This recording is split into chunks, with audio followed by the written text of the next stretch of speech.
Okay, kick things off. Yeah, we haven't started yet. We just Yeah, started forward. that's already been started. Okay. We're streaming as well, so say hello to the Facebook. Let's see what- Oh, so we can start? Yeah, go. Okay. All right, everybody, we're here with our top Zillow panel today, and as part of the Zillow Flex team.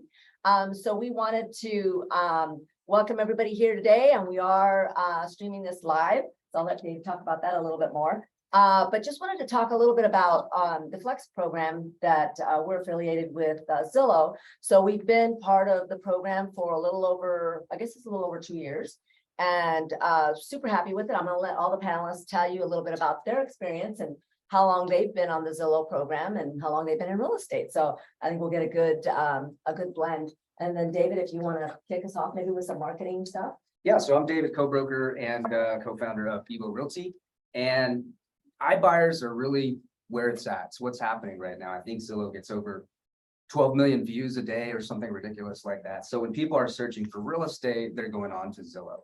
But that begs the question, how do we handle these iBuyers? How do we work with these iBuyers? Because they are very different than a traditional buyer, referral buyer. And for those that aren't familiar with the Zillow Flex program, we tend to think about the cost that it costs us to acquire a customer, right? And when you think about Zillow, these agents are able to add additional income and additional buyers and sellers to their referral business. So it's very, very important. We're going to hear from these awesome agents today. I'm excited to hear what they have to say. Awesome. All right. So I'm going to just go from starting with Nick here. And Nick, tell us a little bit about yourself, how long you've been a realtor and how long you've been at Vivo and part of the Flex. So I've been a realtor for 7.5 years. I've been with Vivo that whole time, never left. And I've been with the Flex program. I was with Zillow with you guys prior to the Flex program, and then joined the Flex program as soon as the doors were open. So I love it. yeah, so I guess a couple of years now, and it's been great. That's awesome. Julie. Okay, I'm Julie Belcher. I've had my license just 3 years now, which seems crazy to say. But I have been part of the Flex team since the beginning as well. Back when we had to qualify to be on the Zillow team. Yeah. You had to sell so many realtor.com Yeah. leads or something in order to qualify to be on Zillow, and now Zillow has made it easy. But yes, the whole time, and I've been with Vivo the whole time as well. Love it. Man. Hi, I'm Mandy Hanu. I got licensed in 2016, and now I've been with Vivo for 5 years. I love it. Flew by. Yeah.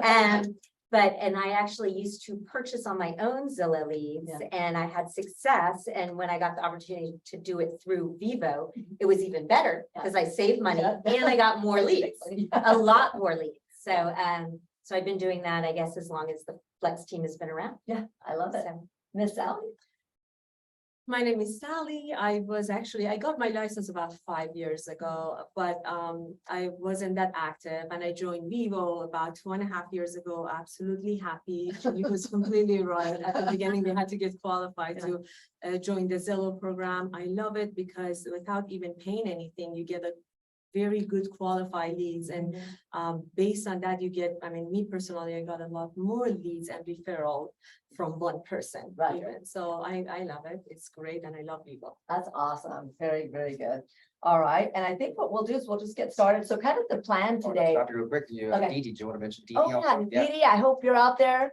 I think she's out of town. Dee Dee's another one of our agents, she travels, which is one of the great things about this industry, you know, and so she might be on well, I guess not on a mountain because it's not winter time, but usually she's skiing or something, so she's probably tropical, who knows, anyways. Hi, Dee Dee. Yeah, anyways, shout out to Dee Dee. She was supposed to be on our panel, but she was telling us she was gonna be out of town, so totally good. So the way that we're gonna do this is we're going to ask each one of the panelists a question each, and then we're gonna have 2 open questions. And then we're gonna leave it open for a Q&A. And David, is there a way that anybody that is online can ask a question? Or? They could possibly through the chat feature, but it'd be too difficult to manage. Okay, here, so. all right. So we'll just leave it up to the team that's actually here in person today. So I'm gonna start. Do you want to start off? Yeah. Yeah. So I'm gonna go ahead and start off with a question for Mandy. So, you know, with the nature of these Zillow leads, they come to your phone, and you are directly communicated with this particular buyer, and it's via an appointment request. So how soon do you attempt meeting the customer, and then do you just schedule that one showing, or do you schedule additional showings? Well, I attempt right away. I feel like, it's funny because you learn along the way. Yep. So that's why I kind of feel for the new agents, because you got to kind of get out there and learn as you go. But, I feel like maybe talk too much to them, because you can go back and listen to your conversations. But again, you kind of just have to feed from who you're talking to. Everyone's different. Yep. Some people want to talk, some people don't. But the main point is I really try not to really sell myself or provide even all that much info until that first appointment. Yeah. So I personally feel more comfortable when I get that phone call and I happen to be in front of my computer. Yeah. Doesn't always happen, but I just make it real short and sweet. And I say, oh, I see you are interested in, such and such property. I can see there's no HOA. It's been on the market 7 days. Is there a time you'd like to go view? And I just and then once I get that appointment, again, they still don't really know you at this point. Right. I usually transfer to my text. So I say, once I get that, that schedule confirmed through the seller or through showing time, I will communicate. So you have my personal text in case something was to change or you're running late, etc. And so from them, I sometimes nearly even forget if it's a Zillow client or it's just someone else, because I treat them the same way. They're those people that you kind of have to touch if it's something that, if it's a property that something comparable came up, or say it went into auction or something like that.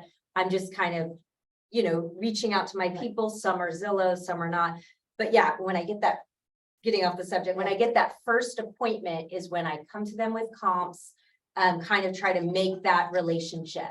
I also try to, besides just the property, try to connect, like, oh, I had the one that this weekend, I had seen their zip code. Their area code was, I knew it was Oklahoma City because I have family there. And so it's kind of just a way of getting that connection. Oh, are you from Oklahoma City? I saw, or a lot of times I'm like, oh, where do you live in Dallas now? Or just to kind of get that back rapport with them.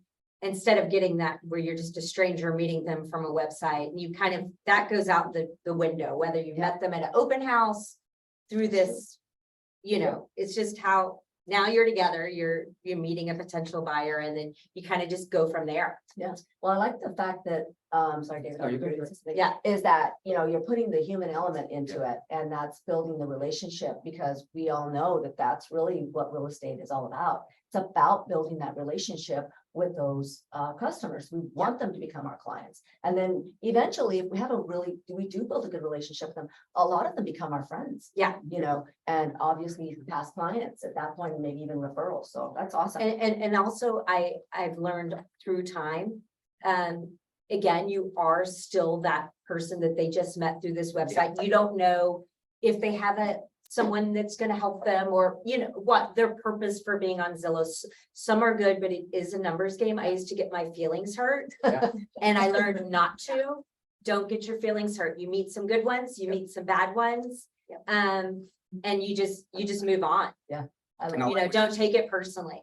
And humanizing that lead, right? Because we tend to forget these are people, they want to be helped. So I always talk about help selling, and if you're just helpful and you're enthusiastic, your conversion rate is going to be a lot higher.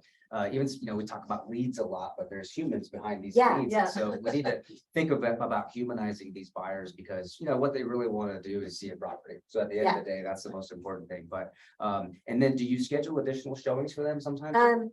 Well, what I typically do is, so when I use those comps, I like to say, for instance, and sometimes I don't do it until I meet them, but you can see other active properties. I love that. And so I look and I say, oh, do you have a little more time? We could go hit such and such, especially if it's in the same subdivision. And typically when I do comps, I like to stay within the same subdivision, even just to compare, so you don't have that one meeting. That is excellent. And I like it. Just going to go back to where we were talking about leads. And this is one thing that Dave Senior always says is, we don't like to, he doesn't like to call them leads, he calls them appointments, because that's really what they are. They're calling to see a house. It's not just, oh, possibly they're gonna buy a house, something cold calling. This is actually somebody ready to buy a house most of the time, so that's awesome. Okay, awesome, and Great then, information. thank you, Mandy, totally helpful. And again, you guys can ask Mandy follow-up questions, when we're done. So Nick, this one's for you, so what do you do after what's worked best for you, or what protocol do you use after you've actually done your first showing? How do you go from there? Yeah, so after I meet an appointment, a client,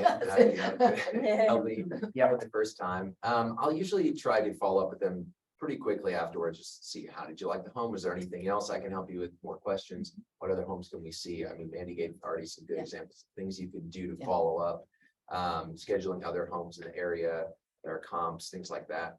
And then for me, you know, I try to, like Mandy said, it's a numbers game. Some people are gonna ghost you and Yeah, some people are, you know, actually interested. And so, and then some people, you know, I found too, they're just busy, right? We all Yes. get busy. We all have things. You know, I was talking with someone earlier this morning about the situation in their personal life, and it was just one of those like, hey, I need to back off for a while. Yeah, And so you have to remember, like Mandy said, that these are people, they've got lives, they've got things that happen. So yeah, follow up with them, you know, a couple times a week. You know, if you don't hear from them, keep following up. Yeah. David once said something, he said, follow up until they buy or die. Yeah, yeah. It's funny. I don't know if I take it that way.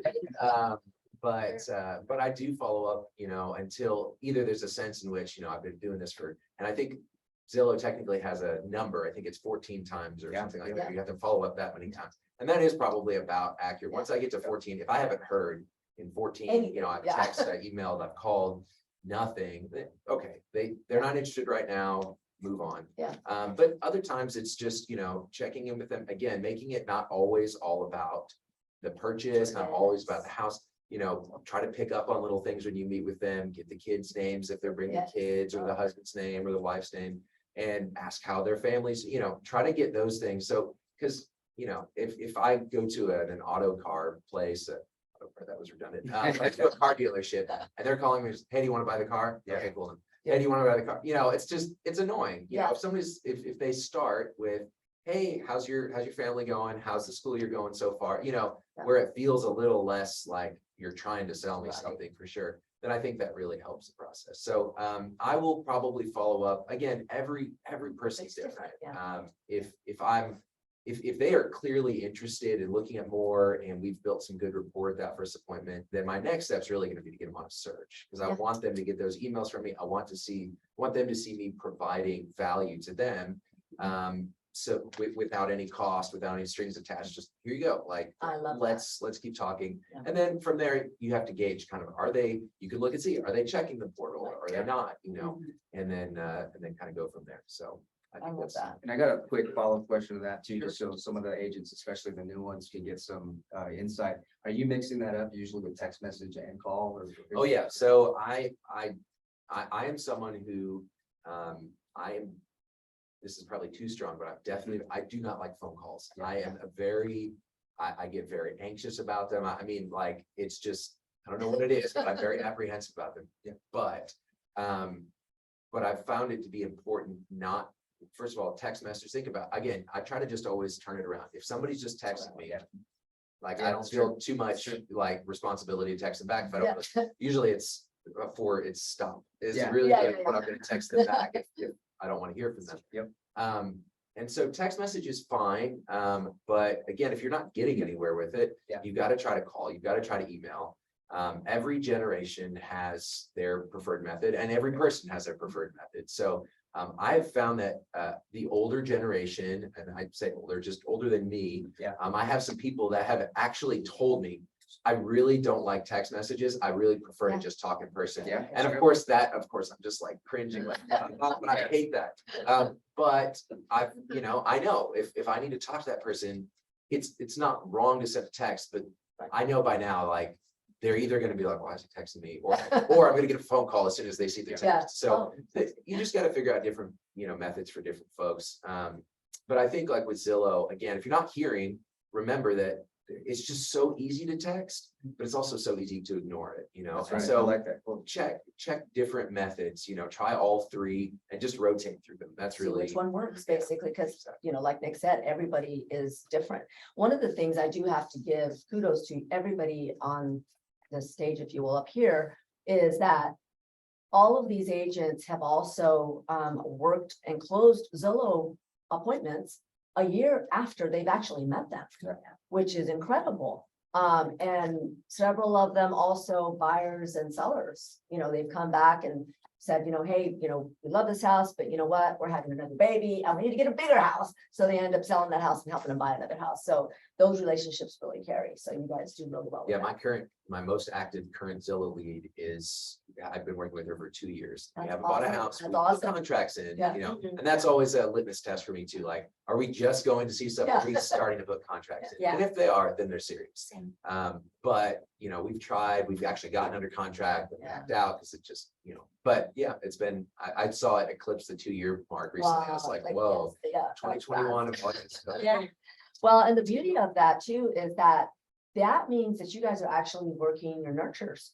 Don't ever throw away a nurture away. I mean, if you've gotten some response from them or if you put an offer in for them, because, you know, as Nick said, you know, life happens. And so people have a lot of change in their life. They may be going through maybe a divorce. And so things are really, you know, hard at that point in time. Maybe they just need to rent something for now. So just stick by your people, especially if you've had a decent relationship with them and some pretty good open communication, because I think that relationship can last forever. So I think that's great. And also can bring you some referrals because they know, man, that person put up with me for 2 years, but I haven't even bought anything and they still call me and are nice to me, you know, and we call that, you know, forwarding me, right? Forward. So that's awesome. good information. Yeah, and I just want to say too, we've listened to the calls and everyone on this panel, they lead with 100% empathy. So when they're talking to these buyers, these appointment people are asking for, I can't say leads now, right? They're asking for an appointment. These leads that are looking for that help. They're looking for help. And so we really lead to that empathy part, right? We're asking questions. We're trying to find out why they're buying. I mean, that's a really important question before we start. I love what Mandy said too, is that I don't start posting about myself or talking about my years of experience or anything like that. I really want to diagnose why they're moving, because sales is interesting, right? People buy because they're trying to solve a problem or a pain point. People run away from pain and they run towards pleasure. So with us being really empathetic salespeople, people start to know us, like us, trust us. And I think what Nick said is great. Good answers. So, okay, awesome. Let's default now to my neighbor here, Sally. And so two-part question. What do you do to make the customer your friend? And then the second part, then your client, which has led to how many referrals. So what do you do to make the customer your friend? And then how do you turn that into repeat business and referrals? I always say that it's just one of those scenarios that is all about them, nothing about you, at least at the beginning. So what I do, I always listen to them and listen to their concern. They talk to me. I mean, I be very friendly with them. I never push them for anything. I never convince them. Right. The new lead that I had got it about 2 or 3 days ago. He was saying that, look, okay, I'm gonna buy a house, maybe investment. I don't know what I'm doing. So we talked for a long time, like a friend, really. I mean, we really became as friends. Said, well, let's just go have coffee together. So we went, and he's like, okay, Sally, now I want to also list my house as well. That's awesome. So in few days, like it was like 3 days ago. So in Wow. one day, he's like, okay, you know what? I actually have my sister that they bought a home, but they want to put their house on lease. Yeah. So I already talked to them. That's awesome. I'm working to list it. I mean, in few days, Mhm. if you really put all the attention on them, Yeah. and truly it's about them. Yeah. One of the example I can say is like, obviously as agent, we prefer if they list their house, to sell it. Right. If you look at as far as like the commission that you make. But then one of my client that he's already buying a house. He told me, okay, Sally, this is the scenario, you know, I bought that house like this and I have that much equity on it. What do you think? And we both came to, we talked together and I'm like, okay, so maybe it's better for you not to even sell it, just Right. put it for rent. And obviously as agent, you have to put yourself in their place. I mean, I love that. in my Yeah. benefit, I really Yes. want them to sell it. Yes. So he's like, Sally, I really appreciate it. Yeah. I mean, I really appreciate that because whoever, and he understood. Yeah. After a few days, he's like, he called me and he's like, Sally, you know what, because of the situation I'm in right now, I decided to sell, but I really appreciate it. Wow. Can you list my house as soon as That's possible? So nice. I'm Yes. always like, Yeah. you know, we became friends. I Yeah. have the Zillow lead that I got about 2.5 years ago. Yeah. Yesterday, that was I would say the 7th client that he referred to me already. And I already had, like, I closed with 6 of them Yeah. already, Wow. so. And those are referrals. And so I go to their birthday parties, Yeah. their kids' birthday party, they invite my family and everyone, I invite them to my house, so we are really like friends, Yeah. so. So they see you really and everyone here as an advisor. That's I right. mean, because you're advising them, that's really what you're doing. And you really gained their trust by, you know, advising them in the way that it was a benefit to them and not to your pocketbook. And I think that's really, you know, it kind of gives me the bumps a little bit, but that really says a lot about all you guys up here, because I think that anybody who is in the Zillow Flex, you have to lead by empathy first, right? And I think that's what makes you guys really successful. Yeah, it's trustworthiness, right? And you know, I've seen a lot through the years. I've seen a lot of people be really successful in this business and then they fizzle out.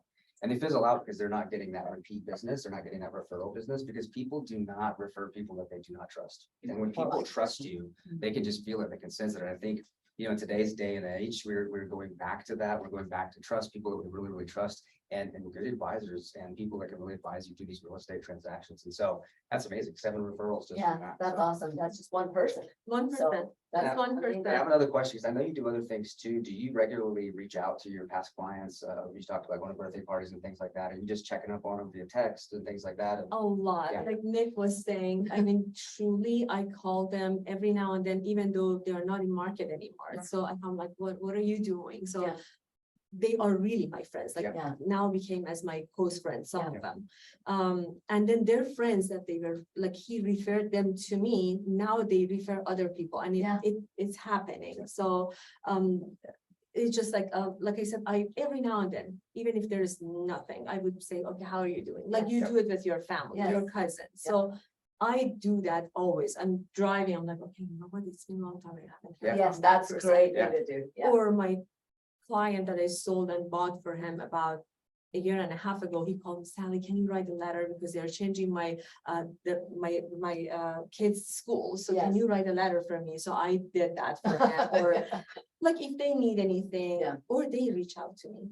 I think that's a good point too, because for new agents and, you know, your first year, second year in the business, start to think about ways that you can just be helpful to people. And I've done that before. Just reach out, and if you can help them in any real estate questions that they might have, you know, without anything in return, you know, doing things for free, like you just said, advising them. That's amazing. So. Well, and I forgot to mention too, I hope you guys can hear us in the back, so sorry if we're not, we'll try to speak up a little more. But I also like what Sally said too about you're not pushing them. So again, we always talk about pushing a bad deal, because what happens when we try to sell too much? It just goes south, right? They like, why is this person forcing me to buy this house? That's not a good house, you know, and it's scary to them. And then they don't trust you, you know, they just don't trust you. And even if they close on that house, they're probably not going to call you again to help them or help anybody else, because you're very pushy. So we have to be likable and be able to offer, you know, offer that help. So I think that's great. And again, everybody up here showed that. So Julie, you're next. So tell me, what do you bring with you to the appointment, to the first appointment? What do you bring with you?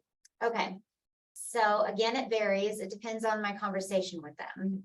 But let's say it's someone I feel is going to be a serious buyer, because by the time I get to the house, I've already known if they are a first-time home buyer, if this is the first house they've ever looked at, kind of what their real estate backstory is. I have branded folders. So it has my personal brand on there and Vivo. Yep. And so I feel like when you give them something of value, that is when they're gonna remember you. And too many agents just show up with an MLS sheet and Yep. hand it to them. And they don't even know how to read the MLS sheet, right? Because Yeah. they've never seen one before. That's a good So point. they're like, I don't know how to find the information I'm looking for, right? So for me, it kind of depends, but let's say it's a first time home buyer. This is the first house they've ever seen. They've never talked to a realtor before.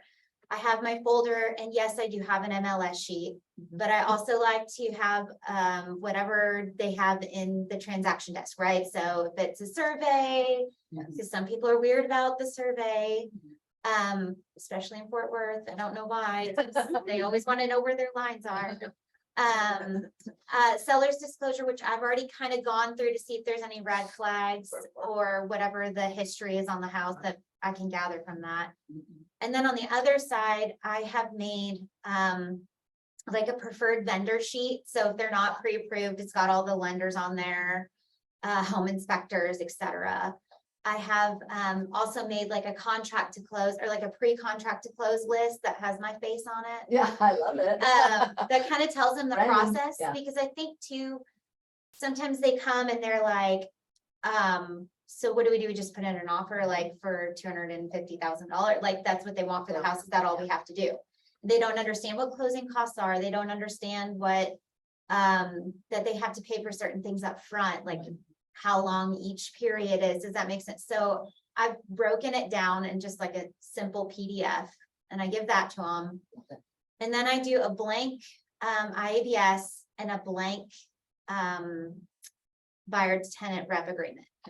And I tell them, hey, this is nothing we're going to sign today, but I'm a researcher. Yeah, And I also like to educate you along the way. I love that. So it's blank. It doesn't have anything, you know, that's going to be set in stone. I just want you to know that if we continue to look at houses, this would be our next step. Yeah. We're going to have to sign the IABS for my brokerage. It's a rule. Yeah. And then if you want me to represent you, which I would be happy to do, we can discuss what the options are.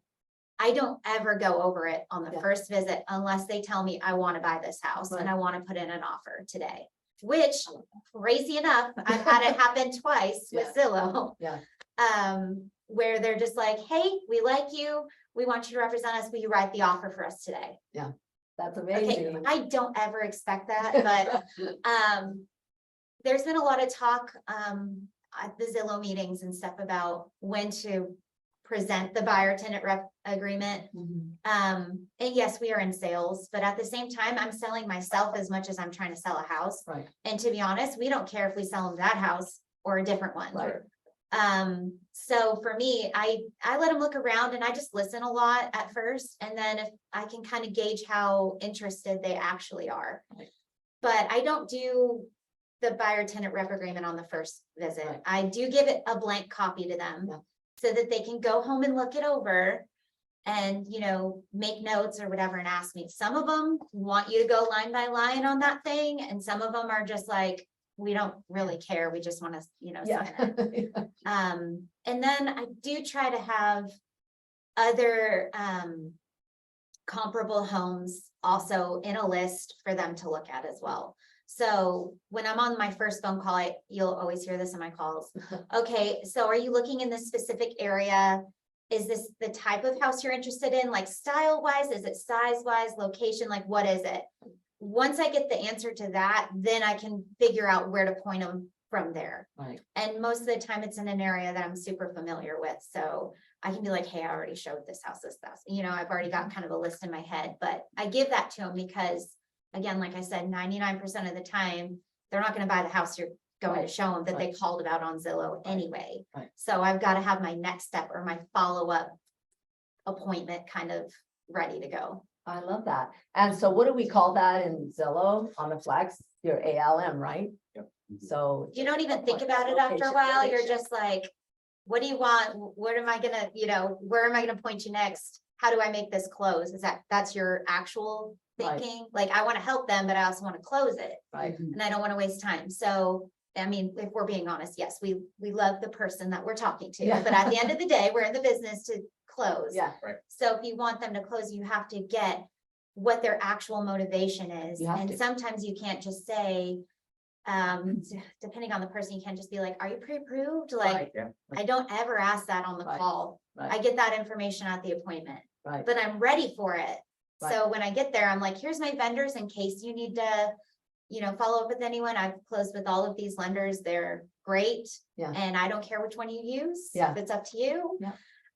But they, your clients, they are trusting you with something Yeah. super important, but they're also looking to see what's making you different Mhm. than their cousin's best friend's aunt that's a Right. realtor. Right.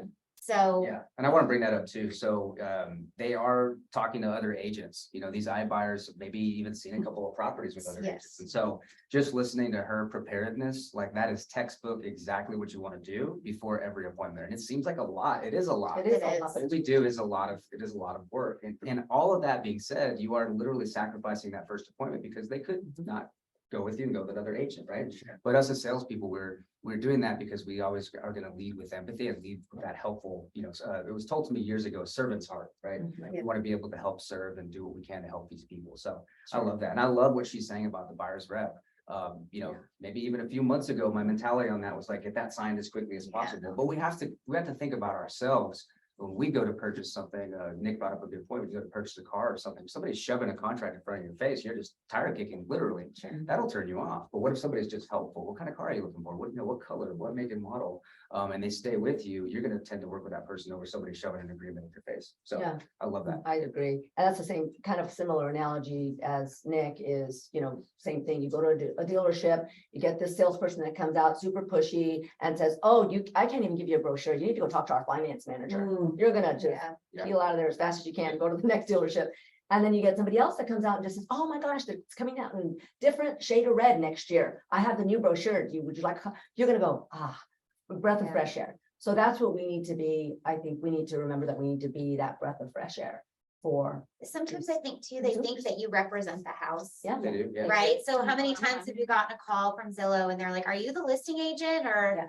whatever? So You don't understand. you have to make sure that they know that you don't care if they buy that house, right? You're there to help them in their home buying journey. Right. Yeah. And sometimes that journey is a month, sometimes that journey is 6 months, sometimes that journey is 2.5 years. Yeah, so So it does happen. And that's you just totally have to fine. set yourself apart. And by providing, you taught me this from a very, very early real estate age, that providing something of value Yeah. to your person. Yeah. And sometimes it's just your knowledge and the way that you handle it. But then sometimes it's giving them something to take with them so that they keep thinking about it after the 20 minutes you spend with them in a Right. house. Right. Yeah. Well, they were doing, there's some statistics that show that, if you get, the moment that you finish wrapping up with that client and they get in their car, they have already decided whether or not they're gonna work with you. Right. Correct. And so Yeah. that's why the first impression means so much, is because you are selling yourself, you're selling your services, you're selling your knowledge. People want to work with people who are helpful. Because to Julie's point, is pretty funny, actually. I never thought of it that way, but they don't know what an MLS sheet is. We do. Yeah. Yeah. But even if you hand them the customer one, they're like, Yeah, they don't know what to we do want with to it. talk while we're walking They through the property. Wrap it right? up and Yeah. fold it up Yeah, and you're like, in their bag or whatever. yeah, leave it in the house, yeah. Or yeah, leave it in the house. Yeah.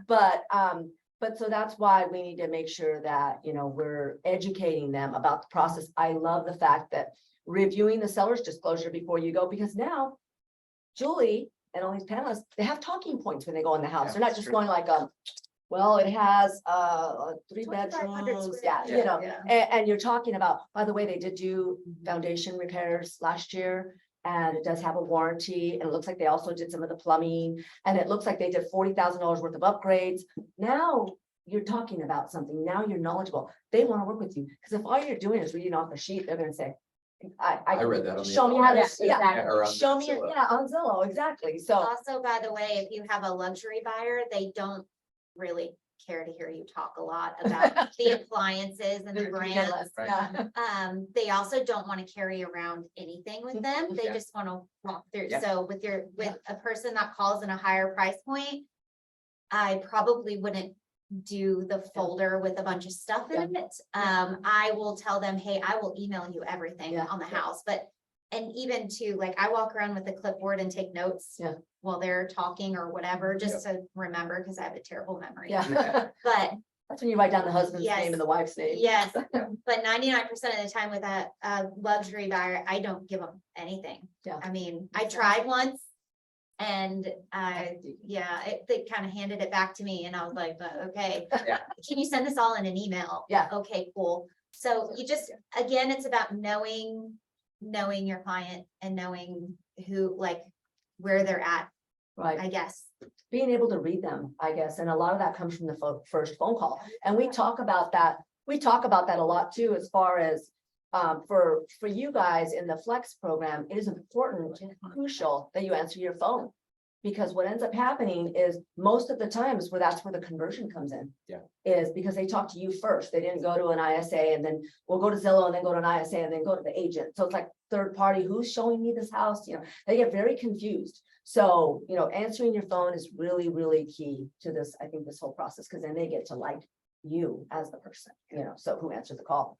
So, okay, two more generic questions, and anyone here can answer, or you guys can all answer, because I think Julie just brought this up too. So, tell didn't see me, this. yeah. Give me an example of when someone does ask you, are you the listing agent? What do you say? For me, I just say no. No, I'm not the listing agent. I don't represent the seller. I'm actually a local buyer's agent. So that's how you got to me through Zillow. Mhm. We're on their preferred list of real estate teams in the area. And so that's how you got me. So I would represent you, I'd help you. And the listing agent actually represents the seller only. And they have their best interest at heart. So it's, you know, just kind of say Yeah. something kind of. I love that. And I also love the fact that she mentioned, you know, we're one of the top Zillow. Oh, I always Flex say teams. that, guys. Yeah. That is a big selling It's point. huge, you guys, because they know Zillow. Does Yeah. everybody know Zillow, right? So if you can do that and put it in there, and I know a lot of agents here as well, they're attending this panel is also says that same, has a similar dialogue, even on the first conversation, you know, and I think that that's great because then they go, oh, okay, I'm working with an exclusive agent, you know, and I think that's really I important. actually won a big client that way. I talked to an assistant, which I don't know if you guys have done this yet, but Yeah. you'll get a call and you think it's the client, you show up and it's actually their assistant Yeah. because they don't want to meet you unless It's you impress the assistant. But I actually told that, I didn't know, I treat everybody the same, Yeah. right? So I show up to this appointment and then she starts talking about her client is looking for this and that. I'm like, wait a minute. Yeah. What? Yeah, we do it. But I just told her, she's like, you know, we called through Zillow because we saw this house. And I was like, well, you got me because we're like top 1%. Yeah. And blah, blah, blah. So it's funny because she three-way called me with a lawyer later. Oh my gosh. Before I met, Yeah. Yeah, right. I met the actual client, you guys. Three-way call with a lawyer, which I didn't even know this call was coming. So that was fun. No pressure. Yeah, no, and she said, oh my gosh, Wilfredo, this is Julie and she works with the top Zillow team in Texas. Yeah. And I was like, damn. Yeah. Yeah. That's And awesome. so guess who got hired? Yeah. So Exactly. always throw that around. It's something you should be Yeah. proud of. Yes. And it's something that sets you apart from all the other realtors that they could possibly come in contact with. Yeah, too. makes a huge, huge difference. I like I've had where, not the lawyer, but the parent. So a lot of Oh, times yeah. it'll be like, parents. yeah, like I've been, you know, with the client for a while and Yep. then you find out that the money is coming from the parent, but then it's like, then all of a sudden, you know, the parent is brought into it, so you've got to be on, you're like, I'm talking to the dad. Yeah. You know, where the money's coming from and it's Yeah. kind of a different, then you got to start Dynamic. over selling yourself, Right. you know, and you want to be Right. on it. Because it's a different, it may Yeah. be different. Our personality may change a little bit. Oh, Yeah, that- yeah. that We're all changed in it. real When you're estate, I thrown know off, you thought you completely, knew your right? client, Yeah. and then that's not really the client, Yeah. 'cause that's not the money source, Right. you know. Guys, I brought this lady to tea and everything for that showing, and she wasn't even the client, it was like somebody else. It's kind of like you met a mom friend, but then you found out, oh, they're just the nanny. Wait, I love this is not- I loved her, she was so easy to talk to, and her client is like, Yeah. well, you Yeah. know, you Yeah. know. Yeah. I was like, Yeah. Yeah. Okay. Well, and I think I it love goes back to education too. Like, I mean, a lot of these buyers, they need education. They don't know Yeah, what, they do. you know, so they may ask, are you the listing agent? Or how does this really work? So you gotta educate them, but you gotta do They it with don't know. truth. You gotta be helpful, and people want to work with sharp people. Mhm. And you have seconds, literally seconds on the phone to come across as sharp. So practice your dialogue, practice your tonality, practice your craft. I mean, we're big on education. Obviously, both Bernice and I are instructors, and you know, all of you guys have designations, right? I mean, so you're learning constantly to be sharp, and that just comes across naturally. When people talk to you, they know they're talking with an expert, you know, Yeah. so. And I think another thing too, and I know I try to push this in there as much as I can as well, is be friendly. I mean, because how many other people do they come across that are not friendly? No one wants to work. I mean, I don't know about you guys, if you've ever gone to a business and the clerk or whoever is back there is just so rude. They won't even give you the time of day or look at you, or, you know, and what I always call that, you know, for in our industry is I say those become one-time realtors. Yeah. And what I mean by that is, again, they won't get any referrals. They're not going to get a call back from that person when they're getting ready to sell the house. You don't want to be that. You want to be within your first couple of years, you build up your business, you build up that great clientele, and you won't have to do anything the rest of your real estate career, you know, but sit there and collect referrals, you know, and I think that's a great feeling. Anybody else use anything else for, if you're asked if you're the listing agent? Or does that pretty much sum it up? Pretty much. Nope, and move I on. just more explain the process Yeah, that that's good. everyone, That's you what know, I there's was always a educating. buyer and a seller's agent. Yeah, I love Yeah. that. So she's educating, education, right? You guys did that. I kind of like don't, because some of them, they kind of looking for the listing Yeah. agent. So I really, like Natalie said, I explained the process that Zillow would not ever connect you to the listing agent. Yes, right. Just You're the the- representing. Yeah, so I explained it, then I know that they That's have a to good one. stop I right like there. I should say that. Yeah, that's a good one. Oh, I'm stealing that. Yeah. Okay, so second one is, what do you do or what have you done when the first showing is an agent to meet? Hmm. Or an open house? It's- Anybody can answer that. Well, I'll say, because I had one yesterday, Yeah. and it was a little, you know, typically the agent to meets are the higher dollar properties. And, you know, it's funny because I've had this multiple times where in showing time, it'll still say Supra. And then you're kind of, you know, thrown off when you have another agent, and it can be confusing, especially first time Never meeting met them, someone. yeah.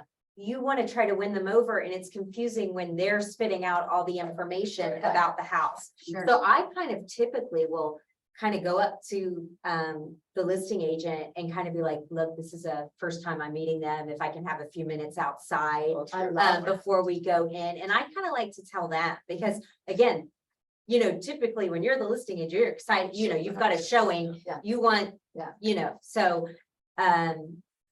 I like to kind of give them my spiel first, and I kind of like Julie, but she has her nice organized booklets.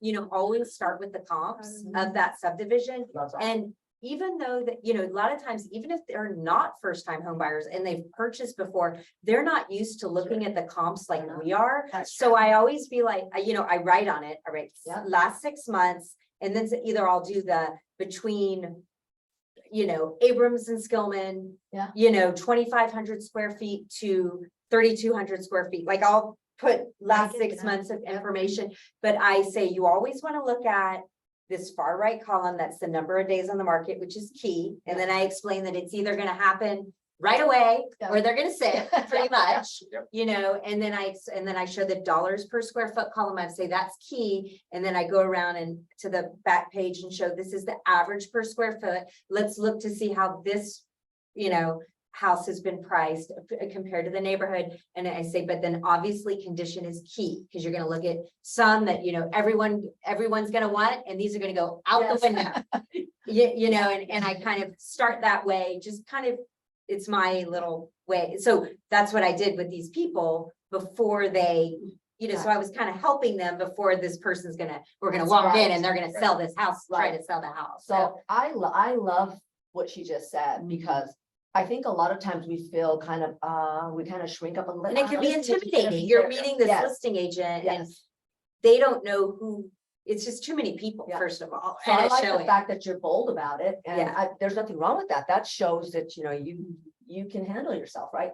And you're saying, hey, look, because does a listing agent really care at the end of the day? Yeah. Most of them do not. They don't want want to sell be the house. there Yeah, usually, yes, right? wanna Their sell the client house, has made them be So I there, think and- that's great. And I then don't know, again, I've had a few that they just want to be Yeah, there. well, Yeah, I just think it can lead to They just confusion. really want to be. They don't know I'm doing who's this, helping buyers are them. like, who am I? Yeah. Who am I? Yeah. Because they Right. don't know me at this point. Right.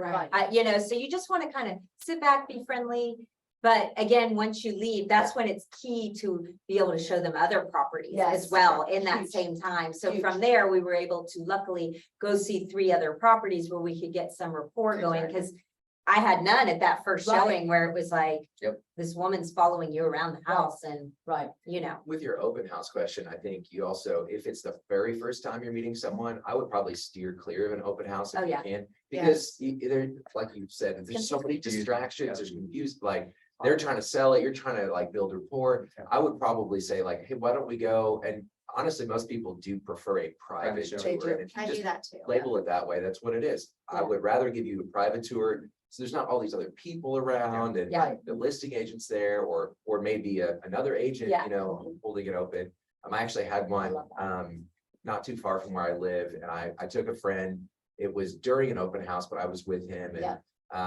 and so I found that a lot of times the agents that are at the open house, if they see them with an agent, they'll Yeah. usually Back off. because let's be honest, open houses, a large portion of what they're for is for whoever's there, listing agent or otherwise, Right. to get new clients. Yes. And Yeah. so if you walk in and you're with an agent, they're kind of like, great, I'm glad Yeah. you're here, Yeah. have fun.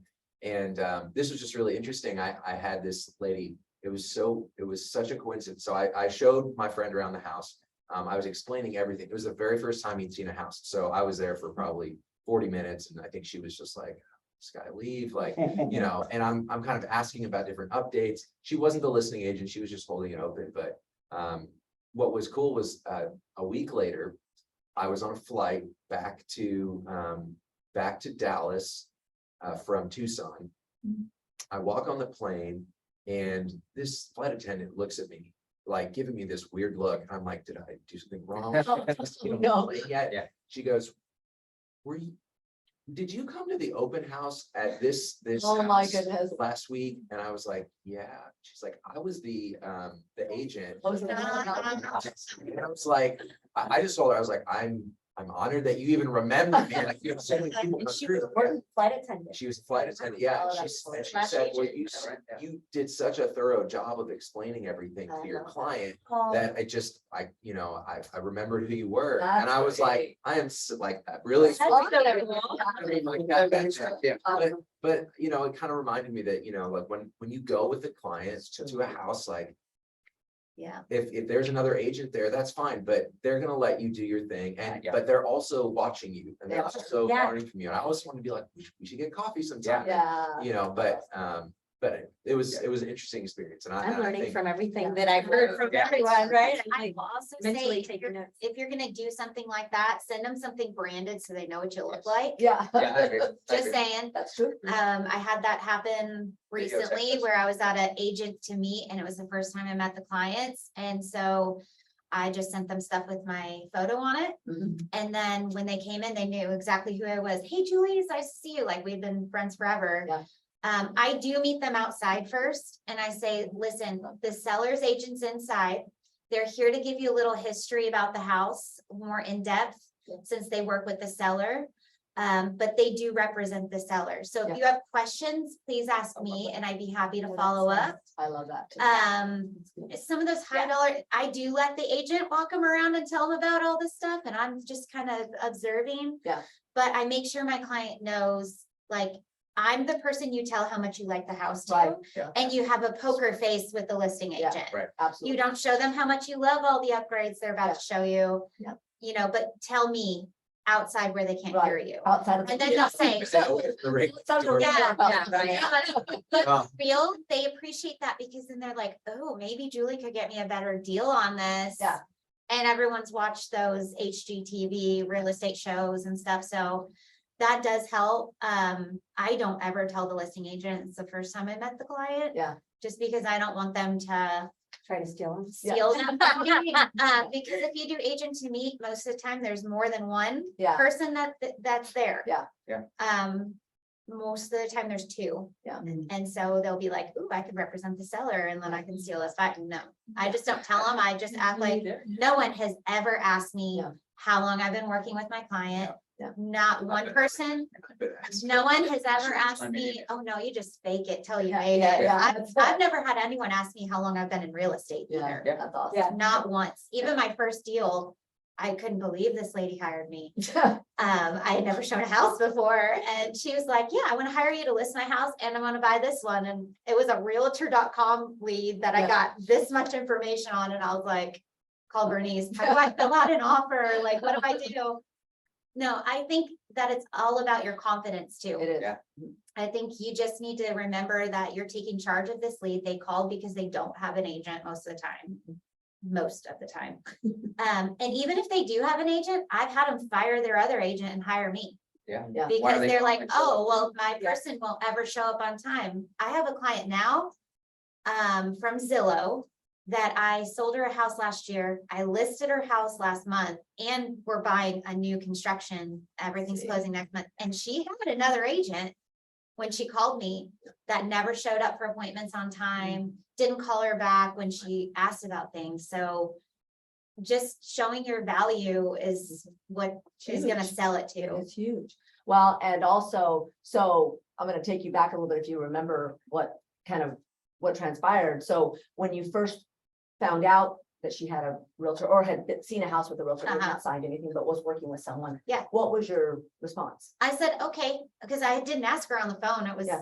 one of my very first Zillow calls, honestly. It was Right. 2021. I think that's when we started Flex.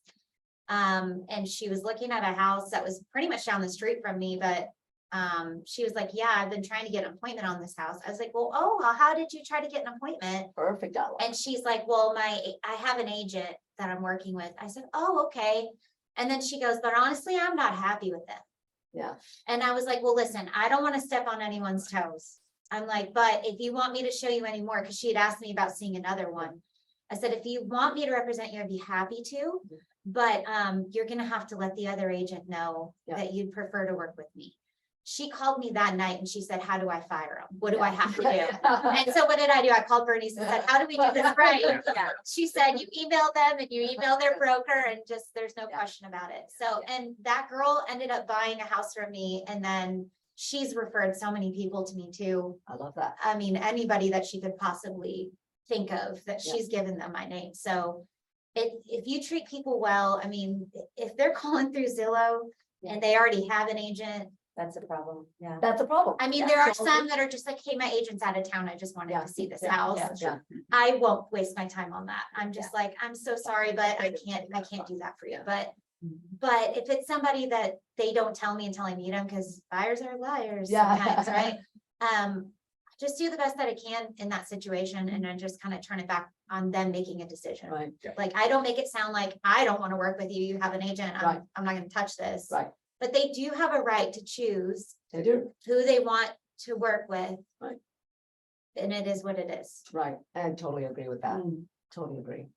Very good.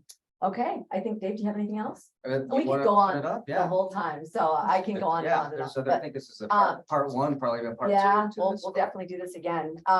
So I'll open it up. Do any of you guys have any questions? Anything? This is a Free for all, guys. for all. Tips, best practices, any questions? Yeah. Of course, I'll have. Oh. Like, doesn't he have like a lifeline to There's a couple of observations, just based on my rookie mistakes at the beginning. And I'm sure that if you guys listen to some of my initial calls from Zillow, it was long-winded, sounded like I was taking a survey. And part of that was because I was actually assuming that you want to qualify them on the first call and the initial call. So as time went by, I realized the problem is that when you overdo that on the call, it kind of. It's true. Yeah. Yeah. I used to do that. And they actually feel. I did too. Even though you are sounding friendly and, they actually think that you're one of those pushy salespeople. Yep. that Wants you to be on the hook and it, and I realized that because after the first 2-3 calls. And I couldn't get them on the phone again, or they never called me back, even though I was trying to set them up on an appointment. I realized that they actually thought of me as being somewhat pushy, and even though I thought I was being very friendly, very helpful, and so on and so forth. So what worked for me, and to everybody's point, I think everybody is different, and what works for one may not work for someone else. So what worked for me after that was I would actually make the initial call, the incoming call, a lot shorter. Yes. And then once I actually, because you also have it as an option where you could text them once you confirm the appointments and everything else, but I always try to make it a point to call them back. Mhm. Because that's when my opportunity comes in to ask some of those specific questions and find out what the reason is that they're purchasing a house, or are they selling their initial house and buying this, and kind of get a better feel for them, and for them to actually get a better feel for me without having to worry about, hearing someone say, you had a very long-winded initial conversation, 8 minutes is a little too long. So, and not that you said that. Yeah. I just kind of did a little, self-criticizing. But bottom line is, I think the second call is where you kind of get to know the person, and the Yes. person can get to know you. And one of the things I heard with the panel, and I know I can attest to this just from my personal experience with Sally, it is important to build rapport, but it's also important not to be fake.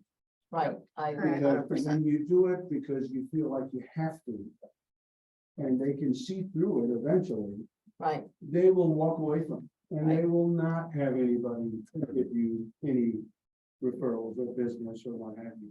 So you have to sound sincere, and you have to mean it. Like I can honestly tell you, I was beginning to have a little bit of a complex with Sally, showing so much affection and goodwill with her customer base. And I'm like, I'm your husband. Can I get a little bit of affection too? Oh, but my I husband think said the same thing, don't worry. and both husbands are in sales, so. Yeah. I was gonna say, my husband's in sales too, and he says the same thing. He's like, Julie, come on. Yeah. He'll hear me on the phone with lenders, yeah. I realized the fact that she gets so many referrals, and the fact that she can turn some of these folks that, quite frankly, and it's probably because I'm just barely getting over a year of being in this, but learning that you don't have to necessarily turn every single person. Yeah. Because that's when you also become social. You also become a little, apprehensive about people you talk with, because if they tell you, like the example with, I have an agent. Mhm. So, there's two ways to go. One is you still remain friendly, and you still let them see the person you are, and Yeah. that you can be helpful and you can be accommodating. Or you can say, why the heck is he calling me then? Yeah. Don't waste my time. So when you think that way, then even if you don't say it, you still come across as having that kind of an attitude. Right, So it kind of helps to adjust in your head that, okay, that's, Yeah. I fully understand, but, what do we call that, Ray? It's commission breath. yeah, I to mean, be I call fair, it psychological. pause, To be because- fair to what he said, though, I think, I can't speak for you guys, but when I first started with Zillow too, I did the same thing with trying to qualify buyers. Yeah. Because Feel we you need don't, to talk. yeah, Right. and also we don't want to waste our time with people who aren't serious, especially, when did we start Flex? 2021? 2021. So that's right when the crazy 3% interest rates were, and our phones were ringing so much. Yeah. It was, I couldn't keep up. right, it was. I'm sure you guys felt the same. And I felt like if you're not qualified, on to the next, like I'm just gonna move on. And my husband actually told me, you can't think like that, because there's gonna come a time when that 3% isn't gonna be there. Right. And you're gonna you're gonna need to keep building your book of business. So don't beat yourself up too much with the mistakes that you make with your first few phone calls or your first few months of phone calls. But definitely take the feedback that they give you on your calls. Don't take it personally though. Because you're not gonna know what you're doing at first. And sometimes even I'm in the car with my 2 kids that are fighting. Yeah. And then the Zillow call comes in and I'm like, be quiet or I'm gonna kill you. Yeah, exactly. But at the same time, it shows them that you're human. You are. That's right. And they know, and I just say, you know, I'm sorry. They're like, oh, we know you didn't expect this call, is what they say. We know. But I'm like, I promise I'll call you back when it's quieter in about 20 minutes and I'll get that appointment set up for you. Just kind of, Yeah. you It can't take humanizes you. yeah, Yeah. you can't take everything personal in your Zillow call sometimes. Yeah, but you also, Oh, sorry. no, go ahead. No, it's- I was just gonna say you connect with some and you don't connect with Right, others, that's and you true. gotta remember that, Yeah, like, that's true. it's like with everything in That's life, 100% true. friends, Yeah. teacher, you know. Yep. I've And given so some some to you just guys. don't work Yeah. out, you know, they like you like them, others, it just It's didn't work. okay, and it's okay. I Well, mean, to what Ray was saying, like, there's actually, I think he's experiencing what's kind of been sort of a transformation over the time that even I've been in real estate, which is when we used to be trained in how to respond to a phone call that comes in, a new lead. And there's still merit for this, but we used to use that LP Mama, and that was, I don't know if you Yeah. guys still use it, but like, we were using, Mortgage. that was it, that Yeah. was the thing, it was. gonna Mortgage get was you the one of them, appointment. wasn't it? Yeah, and so that's 6 different, it's an acronym for 6 different Yeah. things you talk about on the first call. Yeah, And it was so much, and that was a when I lot. flipped to Zillow, I think it was a little before they changed us to Flex, but maybe Yeah. right when they were. Right. They called, we had a training, Yeah. one-on-one Yes. training, and they said, no, Just get the don't do appointment, that. just get the appointment. It's 3 letters, Yeah. it's ALF, Yeah. you know, and especially the A. Yeah. Because when they're online, they're not trying to tell you all their business about their Right. finances, do I have a Right. lender and all that. They just want to get the appointment, and I so. still say LP Mama. Yeah. That's just ingrained in my head, but it's Yeah. not what I was. Yeah. No, but it's just, yeah, for me, it It's a lot. went from asking all of these questions to just, okay, great, when Yeah. do you want to see it? You Guys, know, I just have like- it written out. Yeah, I have it And it's written easier out. for us to do that. Well, and you'll get all the rest of the questions answered in not a question, because you don't want to start questioning them. You actually get a lot of that information by having a conversation. Okay, So but that's the whole- but we didn't know that. Yeah. And I did my coaching for the first year and it was LP Mama.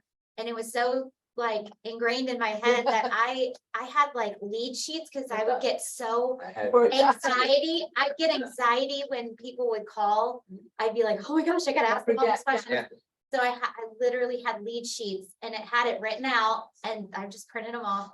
And then I would just write their answers as I was asking them. I had a That's how- laminated one. Yeah. I love it. So I could fill it out and then go scan it when I got home. So now you know why they're all up here. Do you have- Yeah, I had my folder. I'd come to coaching and I'd have a folder and no one else would show up to the coaching call. So you get me and David one-on-one, Yeah. like 5 times a week. Yeah. But I think going back to what. Yeah, no, I was just saying, like, I got one thing from it, and I've never used LP Mama. To be honest. And the reason is, one time I remember David said something that just, I remember that, like, that was one of the Yeah. first thing that I got, and saying, just be yourself. Yes. Nobody would like Oh, yeah. you to just get the phone and say, I oh, didn't you know, hear my that part. Yes. and just be yourself. So I've never used that, to be honest. What I love what Yeah. Julie's saying too. But I love Yeah. that, like, Yeah. that you were so organized and like. Yeah. No, that it's was not a accurate. problem. It's OCD and it's. Taking the yeah. call with your kids in the car and stuff like that. I mean, It's again, I think we hard. could call the rest, like moving things forward to 2024 is like the humanization of sales, right? Because we're all human beings. We're all, if you're over the age of 30, you're going through some crazy stuff, either it's kid stuff, health stuff, everybody's got stuff Yeah. going on. So if you humanize it and you just use empathy, I mean, you're going to get more business than you ever thought of, and it's gonna be natural, right? Yeah. And non-fake. Most of my clients end up knowing my kids I love it. by the end of it. I mean, obviously, most of them, it just depends, but I think it makes you seem more like a person. I don't like to Does. give them a ton of information Yeah. about me. But I mean, there have been times where they'll call me and I'll say, guys, I'd Sorry. love to show you the house, but it's summer and I have 2 kids. Yeah. And they're like, oh, your kids, just bring them. Yeah. My kids can sell a house better than I can, probably. But I love that. And That'd be Brittany, great. did you have a question? Brittany, Yes, I have right now a couple people that I'm working with that are haven't signed anything with anybody, but they're working with multiple agents. Oh, yeah. And now I'm struggling of, okay, how do I win this person's business? I'm being helpful. I gave them comms, I had a folder ready, I had everything they needed, talk about tax rates, all that stuff, and it just seems like there's something that agent's doing that's winning their showing or their time to, get into that house. Are you Like, what- sure though? There's a person that I'm working with right now, and she's, I showed her, I gave her and her husband a lot of useful information, and they had scheduled a day of showings for Sunday. With you or with No, somebody with me. else? Well, see, that's kind of Is it the wrong. I husband? shouldn't be doing that. Wait a minute, is it the Right? husband likes you and the wife likes the other, or is it It's like hard- possibly like the husband likes the other agent better for some reason or It's hard something? to tell, because when I got the initial Zillow call, she told me that she had seen other houses. But I was like, okay, like, I don't want to step any toes, are you working with another agent, have you signed anything? No, I haven't signed anything, just kind of browsing and shopping. And I met them the first time, she had one property, and they had a really good rapport, that I really connected with them, similar age group even. And then they're like, I was like, hey, like, here's property that you can see, and you think you'll like it, same price point. And they're like, oh, well, we'll let you know, we have showing scheduled for Sunday. I would probably lose I that. dropped I it. would say, that's not how this works, Education, education. you spend I mean, that's just not how you have an exclusive You've agent. already looked a couple of times, you're done. If they had an entire day of showings planned with someone else, I'm That's sorry. just not, That's why I was trying to feel it out, like, does she not like the agent for some reason or opposite? explain the I've process. had that happen You too. could say it in a nice way, just like, hey, I just want you to know, like, this is how. I don't wanna step on any toes, is Yeah. what I always say. That's That's like fine. my, But like, politically If correct way. things don't work out with the agent that you're seeing homes with, Give me a yeah, call. let me know. Yeah. But otherwise, I really want to let them handle it because. Brittany, you're giving away knowledge. And Yeah. that's the big thing too, like, if that other agent is not doing it, they're gonna see the difference between you and her. That's right. And they might come back to you anyway. Sure. I just follow up with them, like put them on your nurture and follow up with them like in a month or something. Yeah. It's really fun. But I wouldn't waste a ton more time because you've done everything right, but at the end of the day, like I was saying earlier. They're not, like, they're not. Yeah, but you don't want to work with people like that anyway. It's also hard to, one of the things I've found that when you building rapport. To me, I look at it this way, the nicest people you will meet are the nicest people to everyone. That's right. So if you think you built great rapport, because they're super nice people, Yeah. you just had a great conversation, well, they're also nice to the 10 other agents. So they're- Yeah, exactly. And so it's sometimes I like that hard because you feel like, That's true. we connected, they were so kind, Yeah. they asked me It's about. not this. you though, you didn't do Yeah, that. just move on and don't get your feelings hurt. Well, I have an That's analogy easy. about that too. So when I'm teaching and I'm instructing, I could be in a room full of 80 people. Mhm. And I'm doing a good job. It's contract, something I know, marketing, right? I'm doing an amazing job. When I get those little review sheets back, it's really interesting. Three people are like, I hated the like scribble. What? Like, what did I do? So, some people like pickles, some people don't like pickles, right? So Yeah. like, sometimes it may not be the right fit. Yeah, And that's I've done that fine. with Yeah. Bernice too. Like, if I'm not the right fit, I've referred stuff to her and vice versa. Yeah. So I like what Nick is saying, just elevate yourself and, don't put them on a pedestal, because when you put them on a pedestal, they look down on you, right? So treat them like an equal and just say, hey, I really want to be respectful to those other showings that you have. If things don't work out with another agent, please give me a Right. call. You have all my information. I'd love to help you out, but we work on exclusivity here. So. Yeah. and that's So it. remember what we said too about setting yourself apart from the other agents, giving them something of value? You've already done that. Yeah. So to me, I wouldn't continue to give them more if they're not gonna give you something in return, which is a commitment. Yeah, And Well- explain agency to them, right? They don't, Right. people aren't educated. That so other explain agent it. should be explaining agency as Yeah. well. Yeah. This was another experience in my rookie initial 2-3 months that I experienced where I felt the need that I need to over-educate. right. Yeah, that's Oh, true. yeah, you don't wanna do Which is that a either. Problem too. because Yeah. Yeah. What happens is, having come from a financial background before and what have you, I felt the need to, I need to tell them how the market is doing and how this is. Oh, yeah, they don't And care. in some point, they realize, No. I'm not interested about Oh, my what the husband, activity we get is. along super well. Yeah. I want to see some houses. Specific to what's happening with this. Right. house. Yeah, And- that's right. And it also helps when you do it in drips, Yeah, because it That's also true. keeps them interested to come back to you. You I give them a little bit and then you kind of back off and let them digest it, and then you go back and give them a little more. Because then they realize you have the knowledge, but at the same time, when you do too much of it, what happens is I think they feel somewhat intimidated. Yeah. yeah, Because, again, when you overdo it, And that's what I did do at the very beginning, and I actually lost 2 of them, because I think they felt like they were not smart enough. Right. When we had those conversations, it was almost as if I was doing an educational session. Yeah. instead of Right. taking it to see how. Yeah, it's body language too. Watch the body language, you know, their eyes glazed. And I think that's the whole thing too, is talking about, you always want, you always want to be able to mirror your client. Where you're mirroring them, because, you know, to Ray's point, if he's real savvy in finances and they could care less about finances, they care about the aesthetics of the house. Yeah. They're just gonna go, we're not on the same page here, right? So you do have to kind of mirror your client and kind of see where they're going with things. And I hate to say it, but I did that a lot too. When I first got into real estate, is I would see the type of client, that's an engineer. I know what he's gonna want, lots of numbers. So I bring comps with me and I bring all sorts of goodies like that. And you gain that person's, but then you're gonna see somebody else who's, maybe they're in marketing and they could care less about the numbers. You want to take them pictures and other stuff, My right? personality, I don't want the details. I just want to see the Yeah. house. And there's a lot of be- people like that. There's a Oh, lot yeah. like that. Anybody else? Questions? Comments? How do we filter out someone like an investor on Zillow, whether or not they have another agent? I mean, what would you ask them? How would you ask them? I mean. An they probably investor? do- Yeah, they probably have someone already that they're working with, but they. I would just ask them. Yeah. When I go show them the house, I would just say, are you working on any other properties? Have you looked at any other properties? great. Just kind of the same. thing. How I have ask you them, done I ask that them about their investments though, just to That's try to get interested in what their process is, because every investor is different. So I'll be like, do you have any current projects going on, or what are some of the projects you've been working on? What are the scope of your work? Blah, blah, blah. So you've got your rental people that are just looking for a quick rental, Right. and then you've got some that want to flip, right? Right. So I just kind of ask them about them, and then in that conversation organically, they will say, like, how many deals they've done, because they like to talk about themselves, and like Yes. how many investments they have.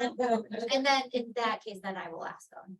Are you? And I like that too, because she's gauging the level of their experience. Maybe it's the first investment property they're trying to buy. But Yeah. it's not unusual for investors to work with. several. Yeah. No. Yeah. I Yeah, think that- and I can pick them out because of that too, because they might like you and want to use you and just Yeah. want to quick write an offer for me, and In you never that know. case too, you can ask them if they'll sign a buyer rep agreement for just the properties. you I show do them. that all the time to make I do people it feel too. more comfortable. Yeah. I will just put that property address. I say, I don't want you to feel tied to me. Yeah. Even if it is someone that I know I do want to work with still, and that we might not get this house, just to make them feel better about me. I do you that know. too. So if you have a feeling that an investor is looking at several properties with other agents, like obviously you want to be their one and only. Right. But I would, just to make it feel comfortable with the first couple of deals you do with them, just write the addresses of the houses. Like the you're one that showing. you showed. So that way, if the commission is owed, you get it on the house you've done all the work on Mhm. for them. Yeah. I love that. But I would ask them, I don't know, I'd Yeah. find a way. Yeah, I love that. Well, and I think that that's okay to do that. Oh, And yeah. because a lot of times you are gonna hear, well, I'm just, whichever agent shows it to me and I like it, that's what I'm gonna buy. Right. That's Yeah, fine, and that's a as lot of long times as they're you not- sign something saying Right. that I'm gonna represent you on this house. And we talk about that a lot too, because I think, as realtors, we need to also remember this is what we do. We show houses, we're in real estate, right? You So, don't get paid for a lot of the houses. we yeah, and so, it's looking at homes, I guess if you want to call it that, also is an education for each one of us. Mhm. Because it may be a different type of property that you've never seen before. It may be a certain, maybe it has. Show it to someone else. HOAs, show it to someone else. And I talk about that a lot too, with when you get a lead or an appointment, or maybe an attempted appointment, go preview the property. Yeah. Yeah. Because it's self-education, even for you as the realtor. And so now when you do go show that property, you're not going like, this is a closet and it turns out to be a bedroom. Yeah. Or, so you want to be educated about the process, and the home and stuff like that. So I think that's always a good education for you as a realtor. This is what we do. And remember, busy, it gets busy. The Right. busier you are in doing things, the more busy you'll get with real estate. So anybody else? Come on, guys, need some good questions. Challenge them. Come on. Oh, no, please don't do that. Yeah. Write them Nobody? down, text me. You know what? And then when we break for Yeah. lunch, they're gonna all come talk to you guys. I'm just gonna personally message you all. That's fine with me. So, Just expect a voice message. Yeah. That's what me and Sally do to each other. oh my gosh. We're like, hey, it's good to hear your voice. I never see you anymore. Well, I love it. Yeah, no, I just want to say extremely Wrap up helpful. for- I Really learned good. something. I hope you all learned something out there. This type of stuff's so very helpful. So, We'll do part 2, I think. It's Yeah. just so cool. And yes, if you guys have any additional questions, feel free to message them, and they're experts at what they do and Yeah. are killing it. So. Yeah. Some days I do not feel like. So we love it. And Right. so let's give them all a big hand. For coming and doing this. We really appreciate it. We know you guys are super busy. All of you are super busy, so we really appreciate your time.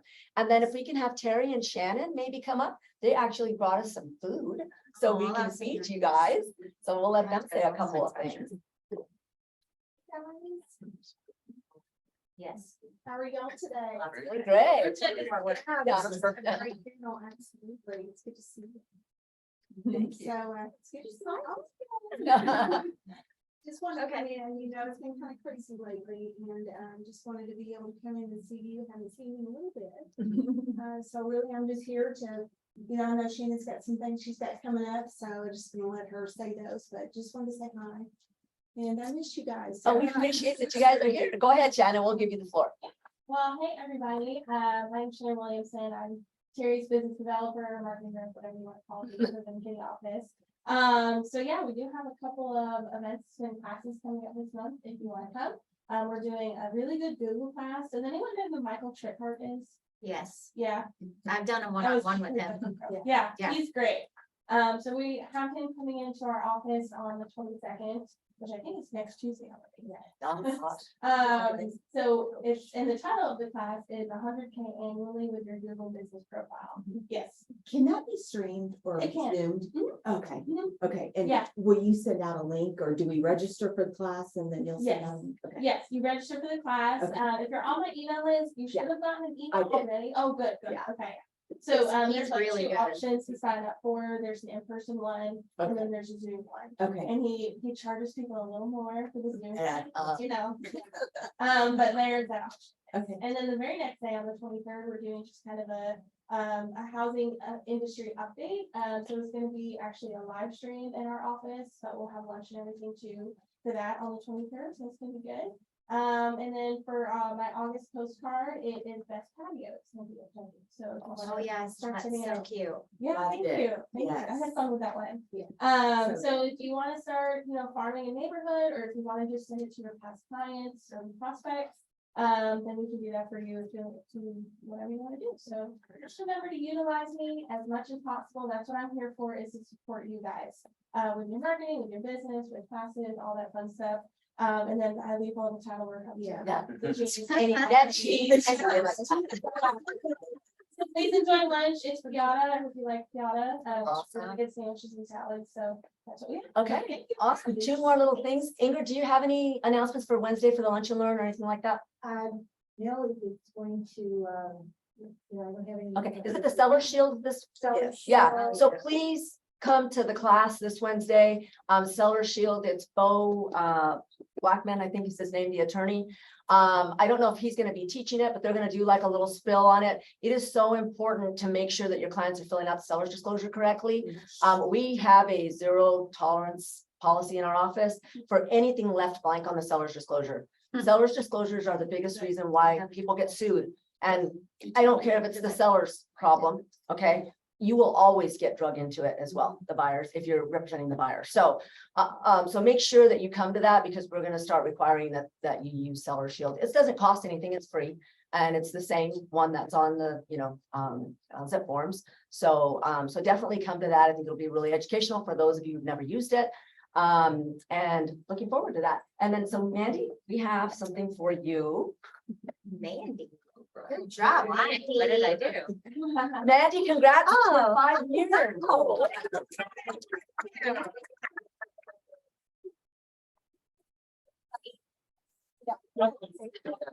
Guys, oh, you all write that. Oh, there you go.